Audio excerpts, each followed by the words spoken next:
আমার পুরনো দিনের বন্ধু ডক্টর কুদরতে খুদা, তার কল্যাণে এখানে বলার সুযোগ পেলাম। সেই সূত্রে এখানে সামনের সারিতে যারা বসেছেন অনেকেই আমার বন্ধু, অনেকের সাথে আগের পরিচয় আছে। আর যারা নতুন, যাদের সাথে পরিচিত হবার সুযোগ দান করলেন আপনারা, সেজন্য প্রথমেই আপনাদের ভুলে যাওয়ার আগে কৃতজ্ঞতা শুকরিয়া জানাচ্ছি।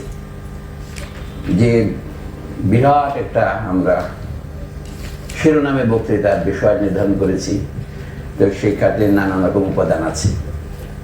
আমি কয়েকদিন আগে পড়ছিলাম রনে দেকার্তের বই ডিসকোর্স অন মেথড, যেটা বলে সেখানে বলছে কোনো বিষয় নিয়ে যখন কথা বলবেন আগে তাকে শত ক্ষুদ্র খণ্ডে বিভক্ত করবেন, তার মধ্যে সবচেয়ে সহজ যেটা সেটা দিয়ে আগে শুরু করবেন, তবে আস্তে আস্তে জটিলের দিকে যাবেন, কোনো কিছু বাদ দেবেন না। এবং কোনো কিছুকে শতকরা 100% নিশ্চিত হওয়ার আগে সত্য বলে স্বীকার করবেন না। এই 4টা পদ্ধতির কথা উনি বলেছেন। কোনো দেশে যখন আইনের মাত্রা পরিমাণ বেশি হতে থাকে তখন বুঝতে পারেন সে দেশে সুশাসনের অভাব ঘটেছে। আমাদের দেশে যে কত আইন আছে, বাংলাদেশ কোড বলে একটা বই আছে, সেখানে যারা আইন শাস্ত্রে পাঠ করেছেন, আমারও জীবনে কিছুটা সৌভাগ্য হয়েছিল বিশ্ববিদ্যালয়ে আইন পড়ার, সেটার কোনো ইয়ত্তা নেই, প্রতিদিন আইন হচ্ছে। তো লেখাপড়ার ক্ষেত্রেও শত শত আইন আছে। আমি একটু সহজ আইনের কথাই বললাম। কোনো বিষয়ে সম্পূর্ণ নিশ্চিত হওয়ার আগে সেটা নিয়ে না বলার চেষ্টা করা।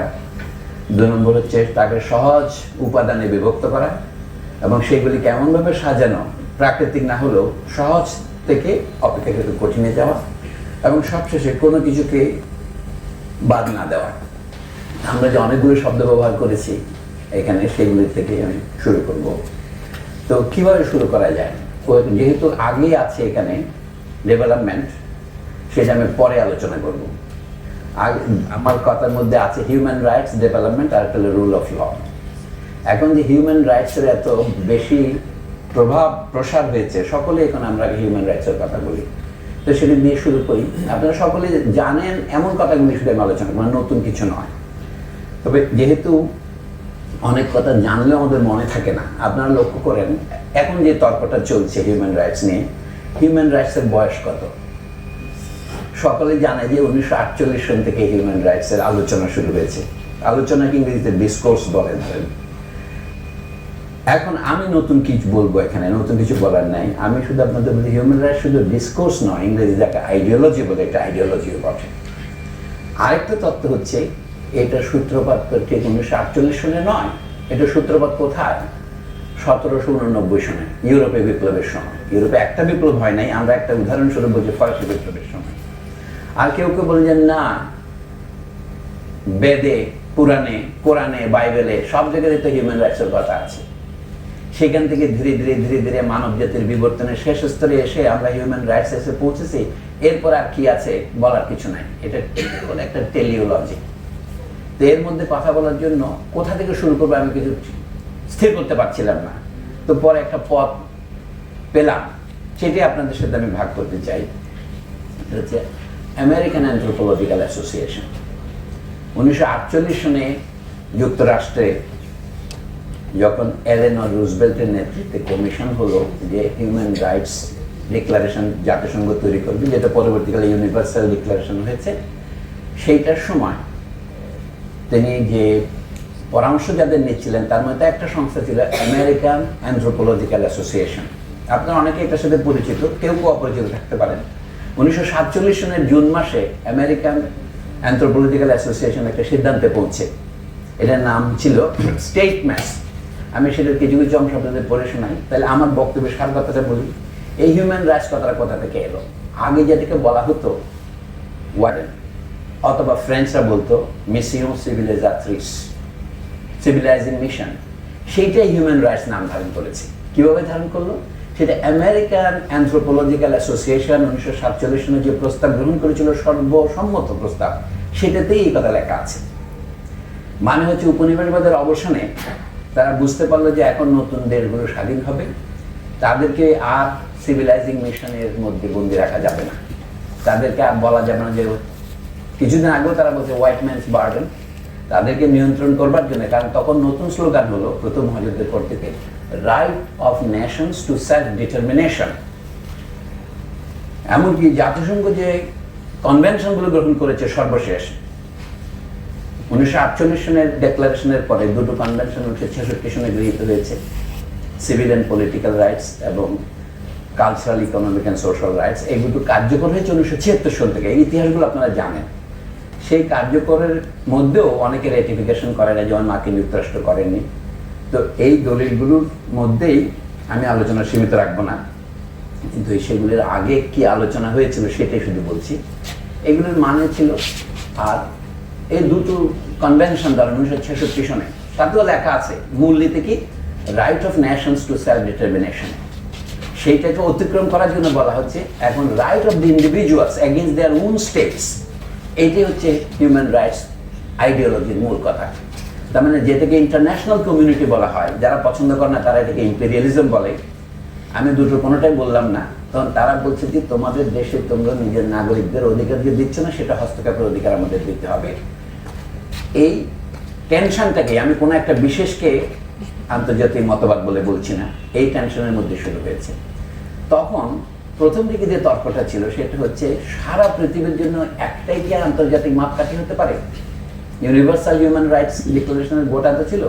প্রথম থেকে আপনি দেখবেন আমেরিকান অ্যানথ্রোপোলজিক্যাল অ্যাসোসিয়েশনের ঘোষণা তো কোথাও লিখছে রাইটস অফ ম্যান, কোথাও লিখছে হিউম্যান রাইটস। তখনও ভাষাটা এখন স্থির হয়ে ওঠেনি।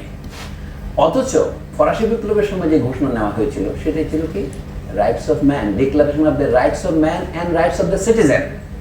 এখন সিটিজেনশিপ কোথায় যেন উদাও হয়ে গেল। যে আমার কথার মধ্যে আপনারা বুঝতে পারতেছেন, আমি প্রথমে আমার প্রস্তাব বললাম যে ideology of human rights is only a rejuvenated, redressed version of the ideology of white man's burden. আচ্ছা, এখন ডেভেলপমেন্ট জিনিসটা কি আমি যেটা বলে শুরু করবো। তাদের মধ্যে বিবাহটা কখন হলো? এটা 1970-এর পরে হয়েছে বিয়ে, কিন্তু আপনি দেখবেন। কিন্তু আমি একটু আগে ফিরে যাচ্ছি। বাংলাদেশ যখন স্বাধীন হয়েছে তারপরে প্রফেসর কুদরতে গুলো আমার পরিচয় দিতে একটা মজার সুন্দর ফ্রয়েডিয়ান স্লিপ করেছেন, যে আমার বিয়ে পাশ 1971-এ নিয়ে গেছেন। 1971-এ আমি মেট্রিকে পাশ করিনি, আমি পাশ করেছি 78-এ।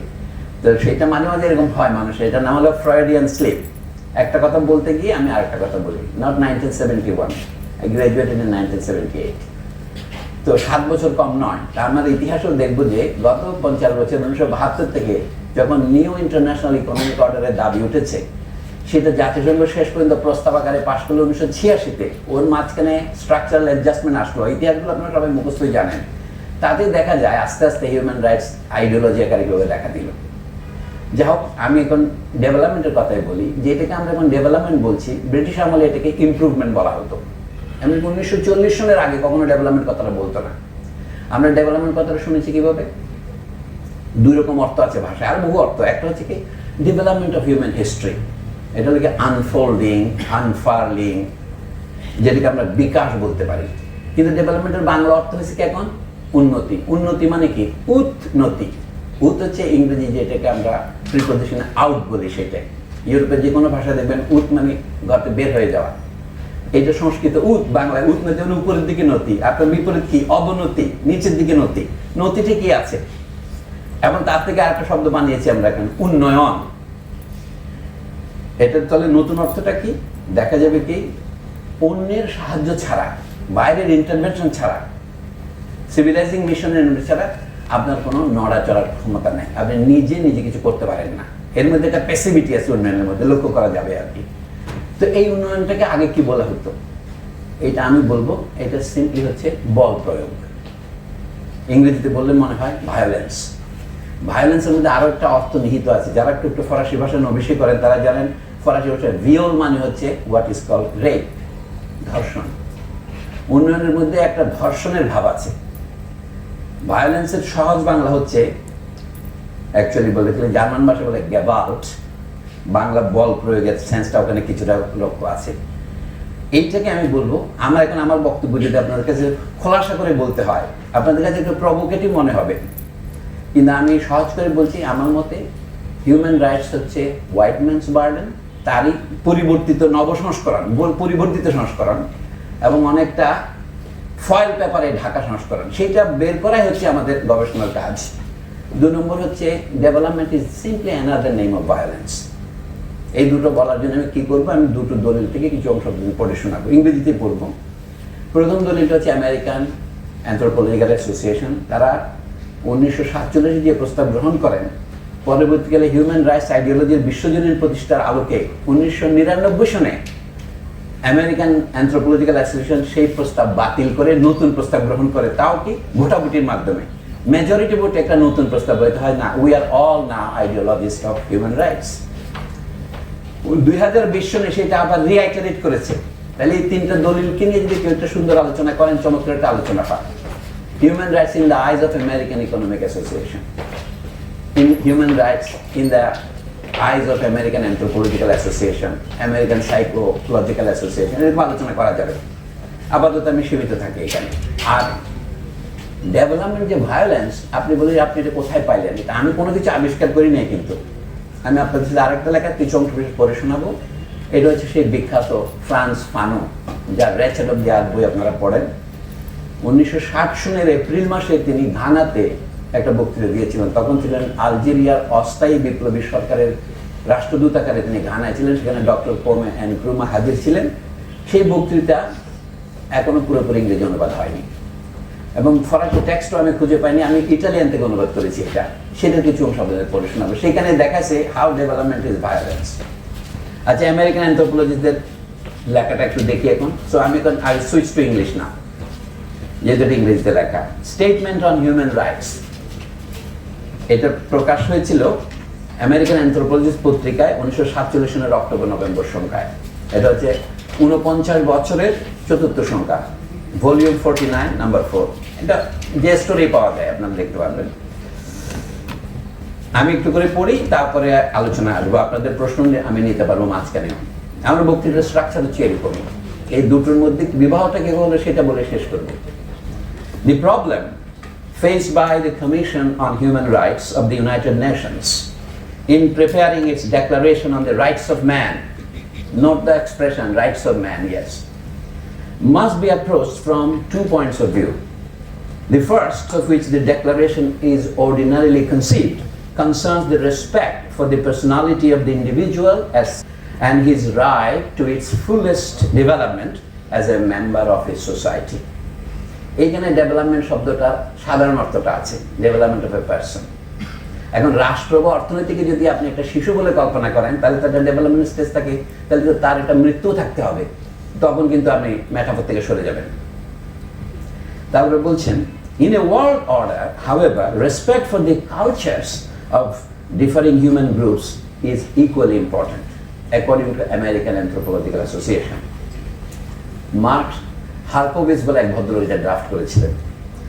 These are two facets of the same problem. Since it is a truism that groups are composed of individuals and human beings do not function outside the societies of which they form a part. The problem is thus to formulate a statement of human rights that will do more than just phrase respect for the individual as an individual. It must also take into full account the individual as a member of the social group of which he is a part. আপনারা হি এর সাথে শিও পড়তে পারেন, তখনকার ভাষা একটু পুরুষতান্ত্রিক ছিল। I think we can bear with that for a moment. তারপরে বলবেন, whose sanctioned modes of life shape his behavior and with whose fate his own is thus inextricably bound. Because of the great numbers of societies that are in intimate contact in the modern world, and because of the diversity of their ways of life, the primary task confronting those who would draw up a declaration on the rights of man, again repeated rights of man, is thus to resolve the following problem. How can the proposed declaration be applicable to all human beings and not be a statement of rights conceived only in terms of the values prevalent in the countries of Western Europe and America? Question mark. Before we can cope with this problem, it will be necessary for us to outline some of the findings of the sciences that deal with the study of human culture that must be taken into account if the declaration is to be in accord with the present state of knowledge about man and his modes of life. If we begin, as we must, with the individual, we find that from the moment of his birth, not only his behavior, but his very thought, his hopes, aspirations, the moral values which direct his action and justify and give meaning to his life in his own eyes and in the eyes of those of his fellows, and shaped by the body of custom of the group of which he becomes a member. The process by means of which this is accomplished is so subtle and its effects are so far-reaching that only after considerable training we are conscious of it.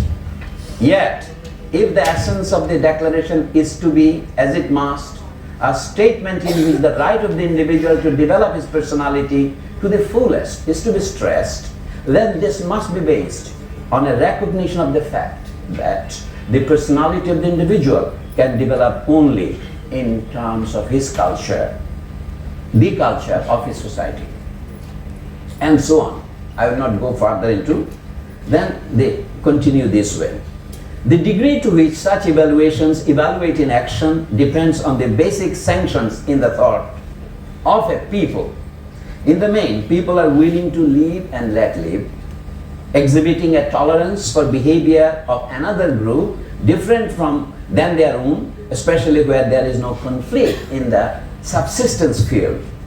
In the history of Western Europe and America, however, economic expansion, control of armaments, and an evangelical religious tradition have translated the recognition of cultural differences into a summons to action. This has been emphasized by philosophical systems that have stressed absolutes in the realm of values and ends. Definitions of freedom, concepts of the nature of human rights, and the like have thus been narrowly drawn.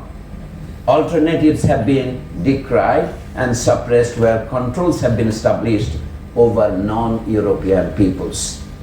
The hard core of similarities between cultures has consistently been overlooked. It is a bit surprising that at the end of the Second World War, American Anthropological Association has taken this position. Now this is more explosive. The consequences of this point of view has been disastrous for mankind. Doctrines of quote-unquote white man's burden have been employed to implement economic exploitation. This has been now renamed as development. I insert. And to deny the right to control of their own affairs to millions of peoples over the world, where the expansion of Europe and America has not meant the literal extermination of the whole populations. The sentence is a little bit convoluted, my friends. With an apology, let me make a remark here. This is usual European expansion has led to the extinction of the whole populations, as in America, Canada, and many other places, Australia, New Zealand, not to name other places. But in those places like ours, or the Arab world, where it did not result in complete extinction of the population, there it has resulted in partial control. Let me read again. To deny the right to control their own affairs to millions of people over the world, especially where the expansion of Europe and America has not meant the literal extermination of the whole populations. So rationalized in terms of ascribing cultural inferiority to these peoples, or in conceptions of their backwardness in development of their quote-unquote primitive mentality that justified their being held in the tutelage of their superiors. The history of the expansion of the Western world has been marked by demoralization of human personality and the disintegration of human rights among the peoples over whom the hegemony has been established. Likewise now, the values of the ways of life of these peoples have been consistently misunderstood and decried. Religious beliefs that for untold ages have carried conviction and permitted adjustment to the universe have been attacked as superstitious, immoral, untrue. And since power carries its own conviction, this has furthered the process of demoralization began by economic exploitation and the loss of political autonomy. It is rather a mild expression, autonomy. Complete freedom has been lost. So the white man's burden, the civilizing mission have been heavy indeed, but their weight has not been borne by those who frequently, in all honesty, have journeyed to the far places of the world to uplift those regarded by them as inferior. Next point. I will not go through the whole document. They summarize the findings in 3 points. I will only give you the headlines. Point 1. This is our level of existing knowledge in 1947. Summarizing the previous 50 years of research. Number 1.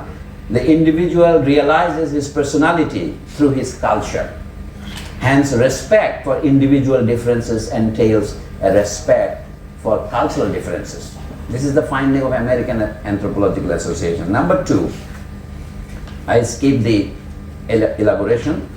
Number 2 is this: respect for differences between cultures is validated by the scientific fact that no technique of qualitatively evaluating cultures has been discovered so far. Qualitatively discovered has not been found.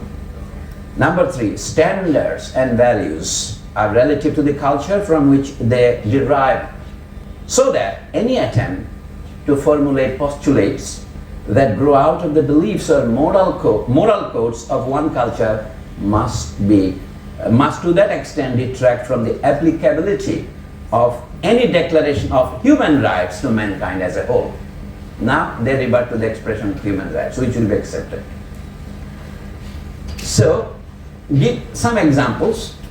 People have often decried this document as saying that this American Anthropological Association's debate on universalism versus relativism. So the 1999 correction, a one-page document, it has tried to put it back on its feet by saying that now we believe in universal human rights. How this has come about, we have to investigate that. And investigation will show that the foundations have not changed at all. The minor aspects have changed. What has happened? In the course of the 50 years of development from say 1948 to 1999, what we see is that there is a gradual expansion of recognition of different kind of rights as human rights.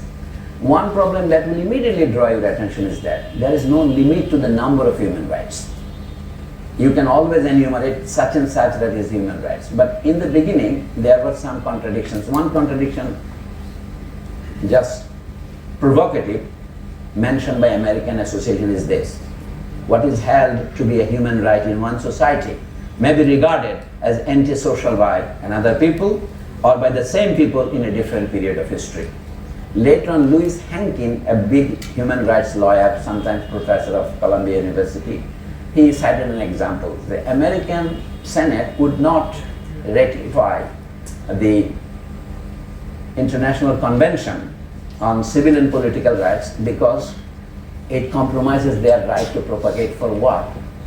Article 20 of that famous Civil and Political Convention, Civil and Political Rights International Convention, ICCPR, it says that racial propaganda or propaganda for war has to be discouraged. Americans would be accepting it only putting this article under reservation. So, but they would not give up their right to hang children, kill children or pregnant women, because these are part of the American constitutional law. That's what they claim. So if you go through all the developments, which I'm not going through right now, maybe in a discussion round we can come back to that. So I will now return to how this is married to development. We have to understand what development is. Development, according to these Europeans, is that there was no development, for example, according to this, before the British came to India or the French went to Algeria, to take two examples.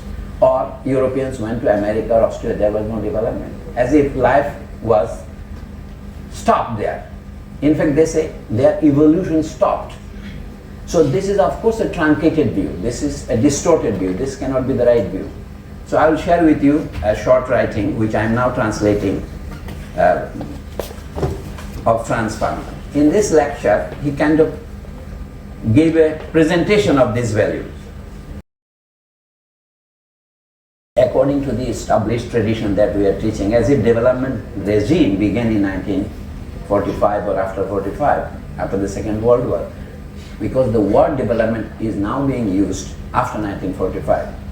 But when you ask them, they say, yes, ever since we reached India, then development regime began. The word they were using was improvement and many other words. Let me give you one example. Until 1914, the British regime in India did not know that they would be leaving India by 1945.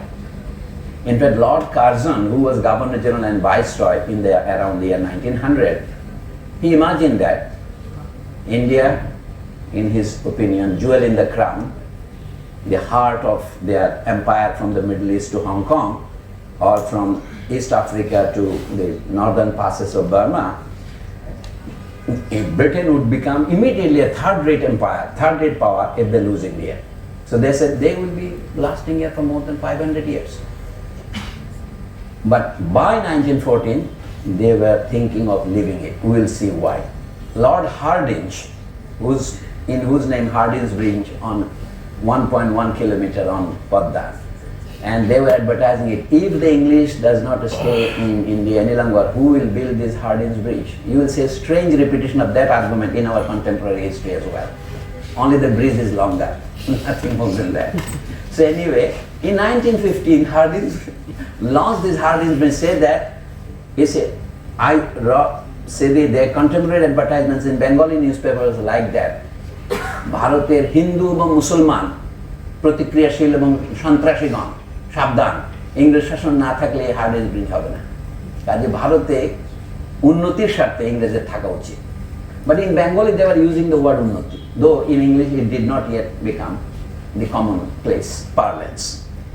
So anyway, what I am now reading is a little bit convoluted. It's my own translation from Italian, so it's a little bit in draft form. Let me tell you the context. Franz Panu was speaking on April 7, 1960 in the session. It was called, the conference was called, let me read it, Conference for Peace and Security in Africa, held in Accra, 7 to 10 April. He says, Mr. Prime Minister, the name, by the way, of the speech is Why We Use Violence. He was representing Algerian Revolution, which was ongoing then. It was the 6th or 7th year of that revolution. Mr. Prime Minister, honorable delegates, ladies and gentlemen, fellow Africans, Fano states, the great speech delivered by our honorable previous speaker, Dr. Nkrumah, made a deep and lasting impression on me. I think that all the concerns that preoccupy Africa today were addressed with authority, with clairvoyance, in Dr. Nkrumah's speech. Today, I would like here to communicate to you the observations suggested by certain passages in the Prime Minister's speech. The problem of violence and racism in African states will be the questions I would like to fraternally discuss with you today. I don't intend to proceed, as you know, with the critique of the colonial system. I, being a colonized man myself, in speaking to the other colonized or formerly colonized man, don't intend to demonstrate that the colonial state is an abnormal, inhuman, and condemnable state. It will be grotesque of me to try to convince you of the unacceptable nature of colonial oppression. The colonial regime is a regime established with violence, but they call it development. It is always by force that the colonial regime was established.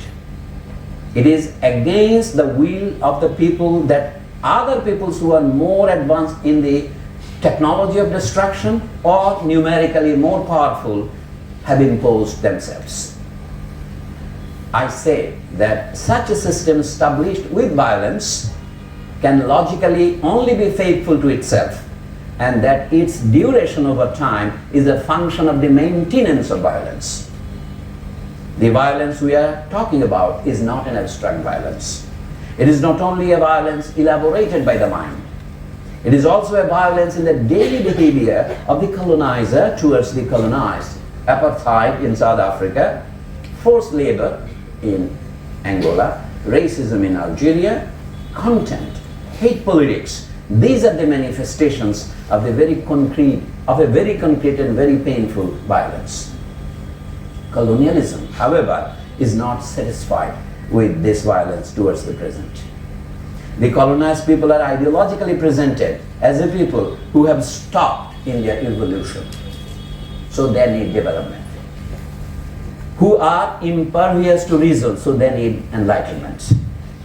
Incapable of directing their own affairs, who require the constant presence of protection and direction. These are things called development. The history of the colonized peoples is transformed into agitation devoid of any meaning, demanding freedom. For example, as late as 1890s, some leaders of Indian National Congress were raising the question of distant possibility of India one day becoming a dominion. So the then Governor General says that this is completely unacceptable. Then he took it as sedition. Those Congress leaders included Surendranath Banerjee and others, Dadabhai Naoroji and others. So let me return to this. The history of the colonized peoples is transformed into agitation devoid of any meaning. And in fact, one gets the impression that humanity for these peoples begins with the arrival of the brave colonists. To this day, I am trying to argue against the grain. Many will not agree with me, because people nowadays think that development as freedom. Amartya Sen's famous book, which is one of your latest books, I would say development as violence. But why he is renaming violence as freedom? That is the question we have to. And you will see. I have my reasons. You do not have to necessarily agree with me. My job is only to make you think and give you a kind of a point for beating. So, Fanon says here, what I say here is of capital importance for the history of errors that can upset human reason. Violence in daily behavior, violence towards a past that is emptied of any substance, violence towards the future, since the colonial regime considers itself eternal.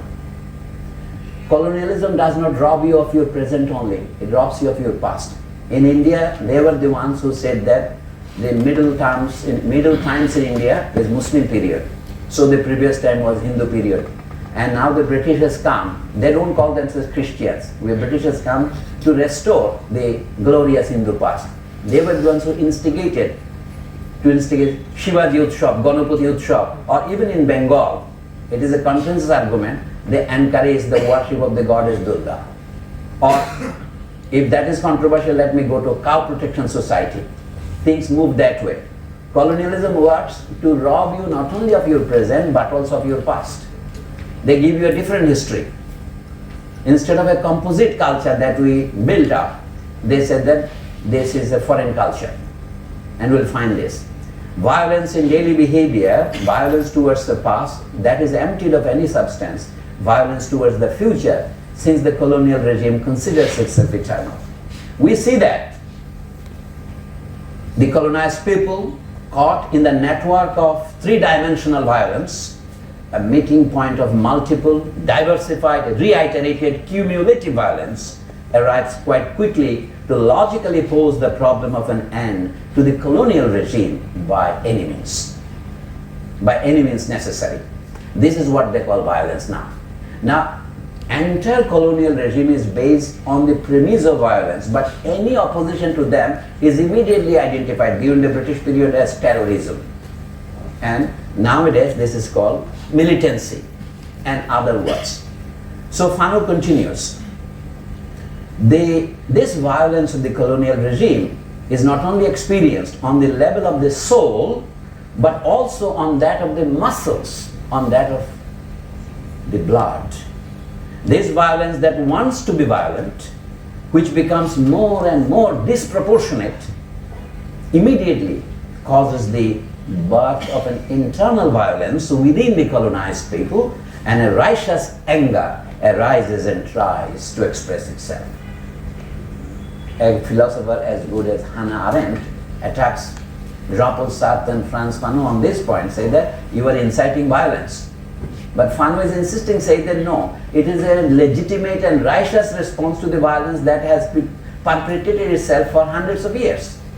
We are trying to only get rid of that violence.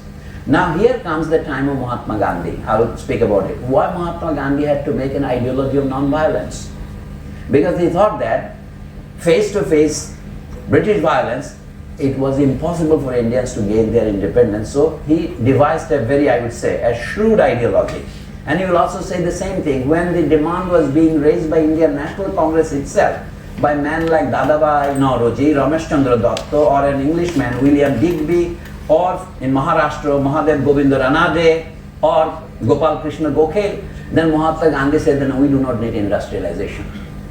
One of the demands was that what India needs is industrialization to create jobs and to elevate the standard of the people's living standard. Now the confusion ideological is that you might attack me saying that are you opposing development? I am not opposing the raising of living standards. Development should be raising of living standards. Nowadays our definition of economic development is per capita income, but everybody, even a child, should understand that per capita GDP will not let you pass through the river. You will not be able to pass through the Suez. You need the lowest common denominator. The lowest income should be the standard of, let's say, development. But nobody, neither the World Bank nor UNDP, which has adopted Amartya Sen's ideology, for example, but they do not consider the minimum wage as the standard of development, as the measure of development. They take the average. Average is per capita. Whatever it is, maybe media, they do not even take the modal income. They take only the mean income, which is they call the per capita income. Just divide income by the number of population and what gives you is the mean. But if you took the majority of the people, let's say 95% of the people live with a similar bracket, that is the modal income. If you take the modal average, that would also be even a better measure. But anyway, this is the proof of intellectual violence. And you see, Amnesty International got the Nobel Prize in 1977. How human ideology has become now the worldwide ideology. And also people get the Nobel Prize in peace, in economics. These are directly ideological crises. You will see this. The role of the political party that takes control of the destinies of these people is to stem this violence. We do not want violence, because we cannot tackle violence with violence. We understand it, not only Mahatma Gandhi, even Frantz Fanon, who is often vilified as a prophet of violence. Maulana Bhashani was also sometimes vilified as prophet of violence, you know, Red Maulana. But it is not their true position. It is a misrepresentative position. Take a look, get it from the horse's mouth. Frantz Fanon speaking in 1960, only 1 year before his death, he is saying this: the role of the political party that takes control of the destinies of these people is to stem this violence. And natural violence, a tendency, anger grows up among the people. But how do you channelize this? To channel it by ensuring it a peaceful platform and a constructive terrain. Since for the human mind that contemplates the unfolding of history, this is the true meaning of the word development, unfolding of history, and that tries to remain on the terrain of the universal. I am no buyer of the American Anthropological Association's ticket, which I have actually read out before you. We have to attain universal status. That remains the goal. There is only one standard, universal. But what are the steps that we must cross? That is the question I am trying to raise. Violence must first of all be fought with the language of truth and reason. I know you will say these are contentious terms themselves. What is truth? What is reason? I will say human rights from this point of view is an ideology of what Jean-Paul Sartre has called in being and nothingness. Bad faith, mauvaise foi. What is bad faith? When you yourself do not believe in it, but you want to sell it. The shortest definition in the dictionary is that inauthentic ideology. People have written MPhil and PhD thesis, numerous of them, on the idea of bad faith within the what is called existentialist philosophy. I am just saying development is violence, and so-called human rights as ideology is bad faith. Let me proceed a little bit more. But it happens, unfortunately, and there cannot be man who do not deplore this historical necessity. It happens. I say that in certain enslaved regions, the violence of the colonized becomes a pure and simple manifestation of his specifically animal existence. When people are pushed down to bare level of animal existence, you may be called, you are just a bare life, homo sacer, sacred life. Then what happens? It is regrettable that people in their self-defense, now self-defense is an ideology acceptable for Israel, not for the Palestinians. So in this kind of unequal look, if I invoke you the experience of the Algerian Revolution, which was an anti-colonial revolution, it says that this, I read again, I say animal and I speak as a biologist. In Italian here as a biolog. What says? Since such reactions are nothing else, in short, than defense reactions that express a completely banal instinct of conservation. আত্মরক্ষার মানুষের শেষ চেষ্টা। So what has happened? আপনি একজনকে hunt করা শুরু করেছেন, সে দাঁড়িয়ে তখন বলছে এখন আমি I have no way to escape your hunt.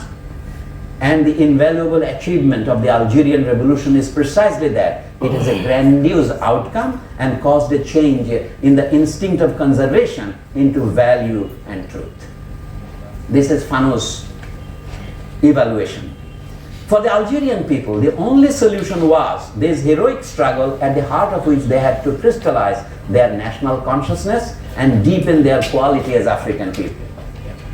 And no one will be able to deny that all these blood shed in Algeria will ultimately not serve as leaven for the great African nation. Fano was trying to address the Africans here. He was ambassador at large for African countries located in Ghana. Then only recently became independent. As you know, in 1957 Ghana became independent. So in certain colonies, Fano continues, the violence of the colonized is the final gesture made by the hunted man when he thus wants to indicate that he is ready to defend his life. There are colonies that fight for freedom, for independence, for the right to happiness. In 1954, the Algerian people took up arms because the colonialist prison was becoming so oppressive that it was no longer bearable.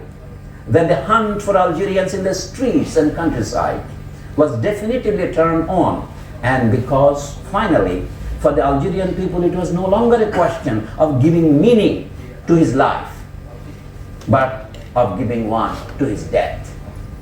Sometimes we ask, what are you going to do with your life? তুমি বড় হলে কি করবে? প্যালেস্টাইনের শিশুরা বলে আমরা তো বড় হই না। This is a graphic expression of that situation. What is to be done with my life? বঙ্কিমচন্দ্রের উপন্যাসে আছে, আপনারা দেখবেন আনন্দ মঠে, বলছে যে তোমার পণ কি? বলে আমার পণ জীবন সর্বস্ব। আরেকটা ডিসটেন্স আমার পণ প্রাণ সর্বস্ব। তো বলছে জীবন প্রাণ সে তো তুচ্ছ, আর কি আছে, আর কার দিব? তখন উত্তর হইল ভক্তি। এই হচ্ছে ভক্তির উত্তর। So now what happens in a colonial situation? ভারতের ইতিহাস যদি আপনারা পর্যালোচনা করেন, both in terms of so-called economic development and both in terms of human rights, যেটা তারা দাবি করবে যে ভারতে এসে তারা এই জন্য রুল অফ ল প্রতিষ্ঠা করেছে। So what was the nature of the rule of law? বেশি পড়ার দরকার নেই, আপনার লয়ের সময় তো আমার থাকবে না, তবু আমি একটা ইঙ্গিত দিয়ে রাখি। আলজেরিয়াতে কি হচ্ছে এটা পড়লে কিছুটা বোঝা যাবে। এটা বলে দে তে ফাবুলা নারাতুর, এটা ল্যাটিন প্রবাদ, তোমার গল্প বলা হয়েছে। Your fable is already narrated. We learned from the press and the radio that, Fano writes, in Kenya, a European recently was sentenced to death for killing an African. Well, in Algeria, this is impossible. Indeed, I think that they would congratulate such a European and that he would be given the medal of pacification. You know, development has another name. Rule of law has another name in our countries called pacification or counter-insurgency. Jongi Birodhi Abhijan, that is what we call nowadays. So, Fano says, in Kenya recently someone has been sentenced to death, which was a British colony. He says that we read 14 days ago only, before this days, in April. He says, but in Algeria we cannot conceive it. Now let me give you a footnote here, or you might call it a side note. Albert Camus, who was awarded the Nobel Prize recently then in 1957, he published a novel in 1942 called The Outsider, L'Étranger. Outsider is the famous English title of The Stranger. There, the story that he narrates is that an European man, Merceau, killed an Arab. That's why he was sentenced to death. And that is the whole. It was in the city of Oran, where there was a big plague once upon a time. Plague was also based on that city in Algeria.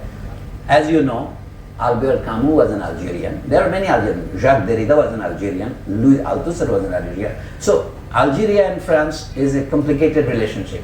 Here is my question. There was no European put to death in Algeria. In that sense, it is in that sense I say that any novel of Sayyid Shamsul Haq is a lie. I know fictions are fictions.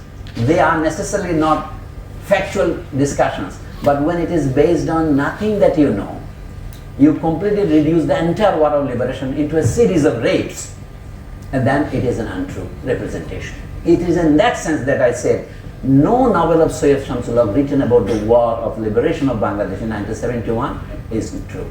It is in that sense that Albert Camus' novel, despite its high artistic qualities, is an untrue novel, historically speaking, because no European was ever punished.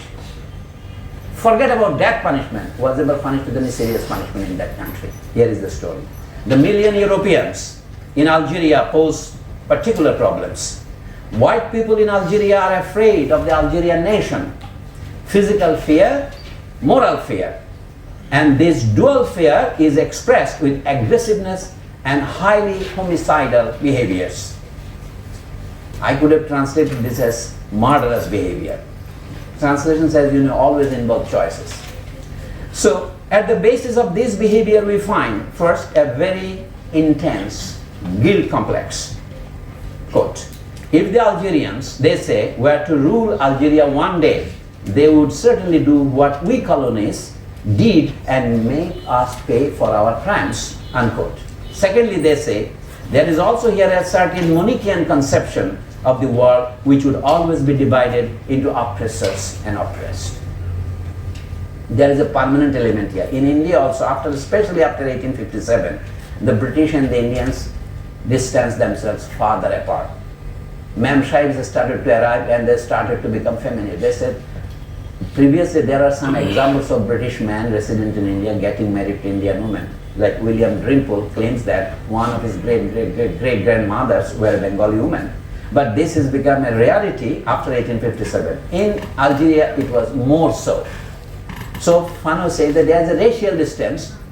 Sometimes you might say, what is racism? Let me remind you, my friends, the name of one man whom I don't like particularly. His name is Bal Gangadhar Tilak.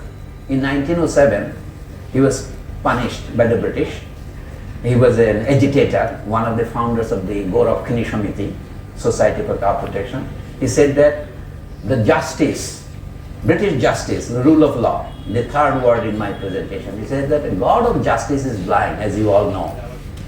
She is here, but she can see the difference between white and black. It's a peculiar kind of blindness. So, let me proceed.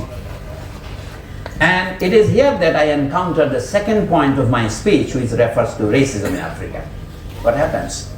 We, Africans, are not racist. And the Honorable Dr. Nkrumah is right when he says, quote, the concept of Africa for Africans does not mean that other races are excluded from it. It only means that the Africans who are naturally the majority in Africa will govern themselves. They will have to govern themselves in their countries. We are fighting for the future of humanity, and ours is one of the most important fights, unquote. This is quoted from Nkrumah's speech. Then Fanon comments, the colonizer in Algeria says that Algeria belongs to him. We Algerians say, all right, Algeria belongs to us all. Let us build it on democratic foundations, and together let us build an Algeria that measures up to our ambition and our love. Let me interpolate another comment here. Why do we need human rights to protect us? If we had democracy in the sense that they have democracy. If we have rule of law, human rights ideology would be redundant. So it is said that as if democracy is not possible for whatever mysterious reason, so we need human rights to give you. Because giving a human rights apparently looks like Antarjatik Matribhasha Divas, as if it is a bolstering up, but actually it is a reduction in content. Reducing you to a human means what the Freudian slip of an Israeli minister last month uttered, said that these are human animals in Gaza. So human rights is nothing but human animals' right. You will see that. It defines that everybody needs a little bit of food. Even slaves also need the food. So if you say that a slave remains a human being in terms of food, but not in terms of his rights.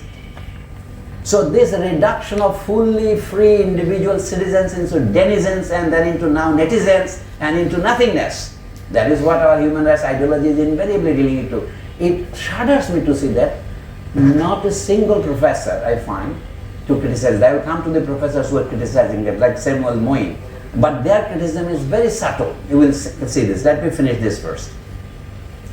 The colonizers then answer us that we want a modified Algeria, a reformed Algeria, that what they want is Algeria that eternally perpetuates the current state. Actually, human rights ideology is a nice transition rubric through decolonization. You see, there is a strange coincidence between the rise of human rights ideology and the era of decolonization. And it cannot be coincidental. It is not, in fact. But very few people have really investigated it. When people like Amartya Sen redefines and tries to define this in terms of capability, it is only an intellectual, I would say, bad faith. I cannot believe that Amartya Sen doesn't understand it. If he does not understand it, then I would say he is mistaken. But when he understands and plays games with it, then I call it bad faith. And we'll see why I say so. So now here, he says that in reality, the colonizer does not live in Algeria, he reigns there. And any attempt to modify the colonial statute provokes highly murderous reaction in the colonizer. That is another story. I'll say, when Algeria was freed, there were more than 1 million Algerians. They were the Pieds Noirs, Blackfeet, literally, the settlers. Why all of them had to leave? And they demanded that they will not stay in Algeria. Many of them are in origin Italians, by the way. That I did not know in the beginning. Not all of them are French. There are many convicts. All of them left Africa, Algeria. The same story was also in Morocco, but I cannot repeat many examples. Entire Maghreb, Tunisia, Algeria, Maghreb, repeat the same story. This was there. They wanted to make it a settled colony. Only Israel so far has made it successfully in the modern world. Canada, Australia, New Zealand, USA, and many states in South America, countries that we now laud, Brazil, Argentina, everything is settled colony. Only India and say Arabia was our, at that time, trade colonies. So, here is their continuity. They will not stay in their trade colonies. They want a settled colony. They would push the original inhabitants, whom they now euphemistically call First Nations, they put them into reserves. This is happening before our eyes, but nobody talks about human rights there. They only use it in ideology. I will talk about it. It is 14 years since our dear brothers in South Africa demonstrated their opposition to the laws promulgated by the racist government of the Union. You know, Philip Bill, in Algeria also there were Setif and many other. In one day, on 8th of May 1945, people were agitating only for the release of certain political prisoners in Algeria. The Algerian Pieds Noirs or black settlers, natives and others opened fire. Their military and police. 45,000 people died according to the government statistics. And they were buried on the next day, 8th of May 1945. This is famous small city where people were demonstrating in Algeria, not far from Algiers, called Sétif. So referring to this, he is coming here. There were 200 deaths to count in South Africa. We mourn our brothers in South Africa. We criticize we condemn the South African government, and we say that this international moral pressure is a card of great importance in the struggle for African freedom. So, but on May 8, 1945, almost 15 years ago, the Algerian people marched in principal cities of Algeria to demand the release of certain political prisoners and the implementation of human rights on the national territory. At the end of the day, 45,000 Algerian dead were buried. Now if you search the internet, you will find that French historians say, no, the number is too inflated, it's 15,000. They are shameless. They think as if the number of killing were 15,000 is an acceptable number.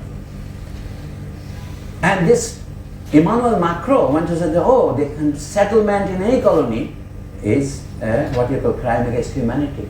To win his election campaign, he said this in 2017. So those figures which jolt the conscience are officially confirmed by the government of the French Republic. To this day, not a French man were brought before a tribunal to answer for a single one of these 45,000 dead. This is France Fanon 1960. You might say that probably I am betraying you a little bit. What I was supposed to talk about and what I am talking. I think your story is told here. I simply try to say that the present regimes, even if the killing is not done by white armies, we are continuing the same regime. Decolonization or independence or partition of the countries appear to be only a sham episode compared to the continuity. If you argue that, is there a continuity or a break? Is it an epistemological break? Is it a Kuhnian break or paradigm change? I beg to think that it is not so.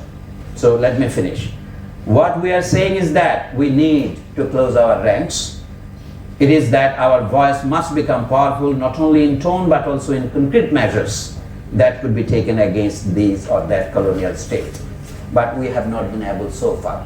When we raised the question of new international economic order, it was washed with structural adjustment. When that failed, then they came with the idea of human rights. And tying it to the so-called your right to development. This is the third world economists were trying to formulate this in 1970s. Now it has become embedded in all documents like Bangladesh's Rashtrabhasha. Nobody is agitating now for including Bangladesh's Rashtrabhasha as Bangla, but where is Bangla in the country? But we think that it was a wrong decision. Rashtrabhasha should have been English, but we have not done it. But we are carrying on our business very well. Exactly the same thing is happening in the international sphere. Your right to development included a big human right. It was actually a part of right of self-determination. But human rights ideology was thrown in to negate the right of self-determination. Though even in the two famous conventions, they begin their premise with this. I will finish soon. Fellow Africans, may the day never dawn when we can see 45,000 African citizens wiped out in 24 hours by colonial barbarism. But we are calling it civilization.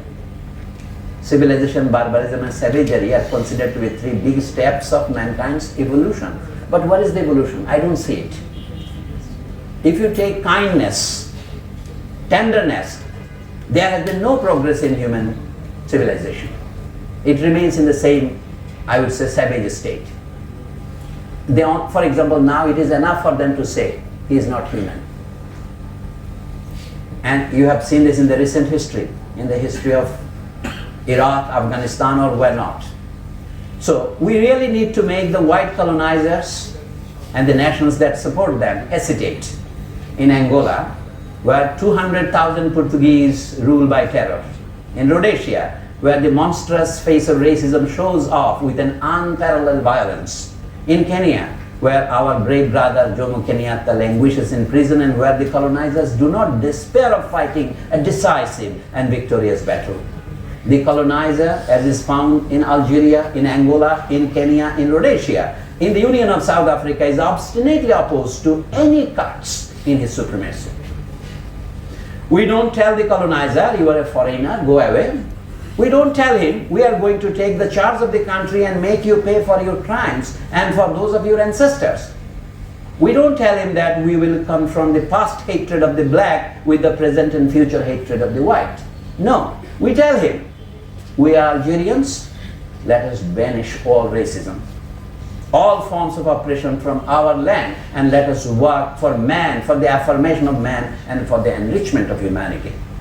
The colonizer then answers us, and the French government supports him. Algeria is French, l'Algérie française. In Angola, Angola is Portuguese. In the Union of South Africa, the Union of South Africa is a white state.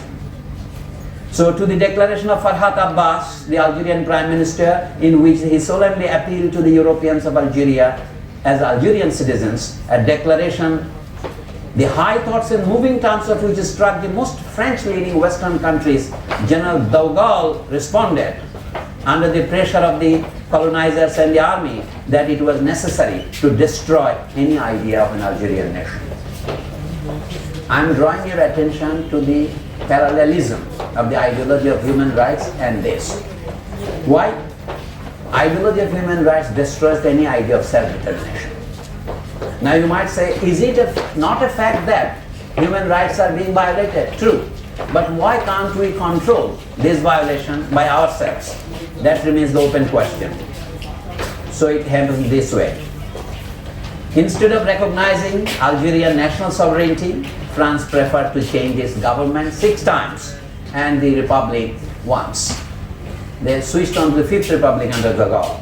And the 5th Republic, put on its feet by General de Gaulle encounters, despite the atomic bomb detonated in the Algerian Sahara, more and more difficult moments ever due to the prolongation of the Algerian war is being faced. In our partisan military hospitals, the wounded Algerians taken prisoner by the French are very often savagely and cowardly slaughtered in their beds. We treat tortured Algerians, Algerian women who have gone mad after rape and torture. We bury dozens of Algerians shot in the back. And the brave Yugoslav people, alas, that Yugoslavia no more exists now, welcome amputated, dismembered, blinded Algerians at an accelerated pace. And I say that if anger does not drown someone who sees such things, it is because he lacks a human dimension. So on the other hand, it should be noted that it is first of all this anger, this immense repugnance for French atrocities which has directed the majority of Algerian Europeans, not only Algerians, who are members of the FLN today, towards our ranks. Sometimes they are the same children of policemen who have been haunted all night long by the screams of the tortured. It is, first of all, anger, a holy anger, an anger that testifies to man, which led the Europeans to make the struggle of the Algerian people their own. And you understand now why some Christians, some priests are active within the FLN, Front Libération Nationale, National Liberation Front. Why today there are Europeans of Algeria, descendants of colonizers, who die facing French bullets in the ranks of the valiant National Liberation Army. And you now understand why Christians, priests also militate within the FLN, because today there are Algerian Europeans, descendants of the colonizers, in the ranks of the valiant National Liberation Army who die under French fire. It is that behind this anger, in contact with the extraordinarily accelerating message of the Algerian Revolution, Europeans discovered their love for the Algerian Revolution, Europeans discovered their love for the Algerian homeland and refined their national sense. Then Fanou continues, he says that, no, the armed violence of the Algerian people is not a hatred of peace, nor a rejection of human touch, nor the belief. Okay. So now we'll have to go for a question and answer session. I'm just finishing with this last paragraph. General de Gaulle says, we must crush the Algerian people. We reply to him, let us negotiate. Let us find a solution that measures up to the rise of contemporary history. But know that if you want to break the ranks of the Algerian people, it will be necessary for your armies to break themselves against the bulwark of the glorious soldiers of the Algerian army. So many Africans have died to defend the sovereignty of the European states that today it is worth it for Africans to agree to die for the freedom of Africa. This was in essence, there is a little bit more of Fanu's speech in 1916, which simply shows up that colonialism comes to the old colonies in the name of development, in the name of liberating them, in the name of elevating them from savagery and barbarism to the level of civilization. But what they give is this. Now when liberation became inevitable, some people might say, why did Britain leave India in 1947 so early? They originally gave a date to leave by 30 of June 1948, but they brought it forward about 10 months by. Why? There are reasons. And this reason is that a war of, say, Second World War not only weakened them, but they were afraid of upcoming revolts in India, symbolized by the Royal Indian Navy, RIN revolt in 1946 February. Similarly, Algerian War of Liberation was a lesson. France left Vietnam and they had to leave after 8 years, Algeria. From here we have this lesson, that the continuity of the colonial regime under the name of post-colonialism is underlying the ideology of both development and human rights. They are not opposed to each other. But when they have coupled themselves in the 1990s, say that all developments have to pass the test of being, say, observing human rights properly, is only a new repetition of what has always been there. Human rights have always been wedded to the ideology of development. If development is the violent phase, human rights is their ideological soft phase. Thank you. This is time for me to take questions and comments. Yeah.